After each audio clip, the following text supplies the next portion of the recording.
एक दिन मेरे पति ने मुझे पकड़ लिया। ऐसा तब हुआ जब मैं और मेरा प्रेमी एक दूसरे को अपनी कल्पनाओं से भरी कुछ सेक्सुअल तस्वीरें भेज रहे थे। मेरे पति हमेशा से ही एक असभ्य, बेताब और घमंडी किस्म के इंसान रहे हैं। मैंने अपनी बेटी और परिवार वालों की वजह से उन्हें कभी नहीं छोड़ा।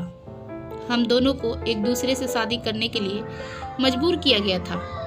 ऐसा इसलिए क्योंकि हम दोनों के पिता के बीच एक व्यापारिक समझौता हुआ था, जिसकी वजह से मेरा रिश्ता उनके साथ तय हो गया। मेरे परिवार में शादियों का पैटर्न ऐसा ही चला आ रहा है, जिससे मुझे सबसे ज़्यादा नफरत है।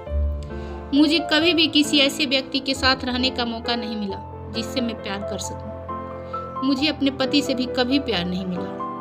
उन्होंने मुझे कभी नहीं बताया कि वह मुझसे प्यार क्यों नहीं करते हैं। मैंने उसे चाय पीने के लिए आमंत्रित किया। मेरी बेटी के गणित का टीचर बहुत प्यारा लड़का था। मैंने अक्सर उसे मुझसे नजरें मिलाते हुए देखा था। एक दिन जब मेरी बेटी अपनी नानी की देखभाल कर रही थी, तब मैंने उसे अपने साथ एक कप चाय पीने के लिए आमंत्रित किया।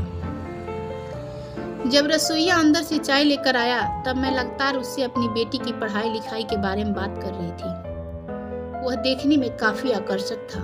उसका अंदाज मजाकिया था, जिसकी वजह से मैं उसकी तरफ बहुत ज्यादा आकर्षण महसूस करती थी। इस घटना के बाद मुझे समझ आया कि मेरे साथ की महिलाओं के लिए शादी के बाद अफेयर रखना कोई बड़ी बात नहीं थी, क्योंकि हमारे पुरुष अपने काम में कुछ ज़्यादा ही बिजी रहते हैं। मेरे पति भी इससे अलग नहीं थे।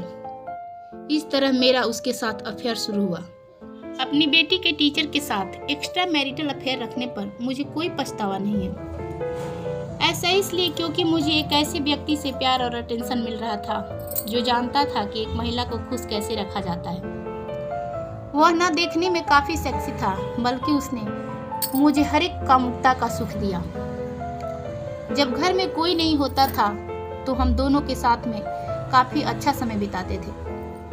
मैंने सुनिश्चित किया कि इस दौरान मैं अपने घर में काम करने वाली स्त्री नहीं रख सकती, क्योंकि वह हमारे अफेयर के बारे में मेरे पति को बता सकती थी।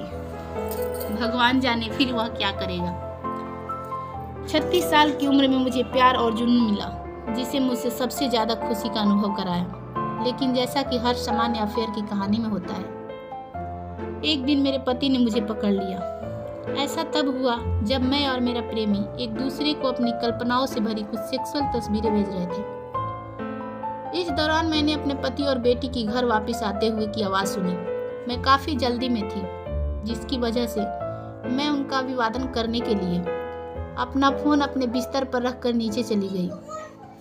मैं उन्हें बातचीत में शामिल करने की कोशिश कर ही रही थी कि मेरे पति वॉशरूम का इस्तेमाल करने के लिए बेडरूम में आ गए। मैं एकदम से डर गई और उनका पीछा करते हुए कमरे की तरफ बढ़ी। मैंने देखा कि उसके हाथ में मेरा फ़ोन था। वह उसे लगातार स्क्रॉल कर रहा था। यह सब देखकर मैं चौंक गई। मुझे लगा कि मैं इतनी बड़ी गलती कैसे कर सकती हूँ। वह मेरे टेक्स्ट मैसेज पढ़ रहा था। मुझे इतना डर लग रहा था कि वह मेरे साथ या मेरे प्रेमी के साथ कुछ न कुछ जरूर करेगा, लेकिन इसका उल्टा हुआ। उसने मुझे शांति से पूछा, इस बारे में कौन जानता है? मैंने कहा, कोई नहीं। उसने फ़ोन को ज़मीन पर फेंक दिया और उसके टुकड़े टुकड़े कर दिए। निराश होकर उसने अपनी उंगलियों को अपने बालों में घुमाते हुए कहा, मैं नहीं चाहता कि हमारी बेटी इन सब चीज़ों से प्रभावित हो। किसी को भी इस बारे में पता नहीं चलना चाहिए। मुझे परवाह नहीं कि आप किसके साथ क्या क्या कर रही हो, लेकिन एक परिवार के रूप में हमारी प्रतिष्ठा दांव पर नहीं लगनी चाहिए, वरना इसका अंजाम बहुत बुरा होगा। अपने पति की इन बातों को सुनकर मैं पूरी तरह से चुप रही, लेकिन इस दौरान मुझे इस बात का एहसास हुआ कि उसे मेरी बिल्कुल भी परवाह नहीं थी। हमारी शादी पूरी तरह से फर्जी थी। अगर मेरे पति ने कभी मेरी परवाह की होती तो वह मुझसे कभी ऐसा नहीं कहता। वह मुझे डराता धमकाता, लेकिन ऐसा नहीं हुआ।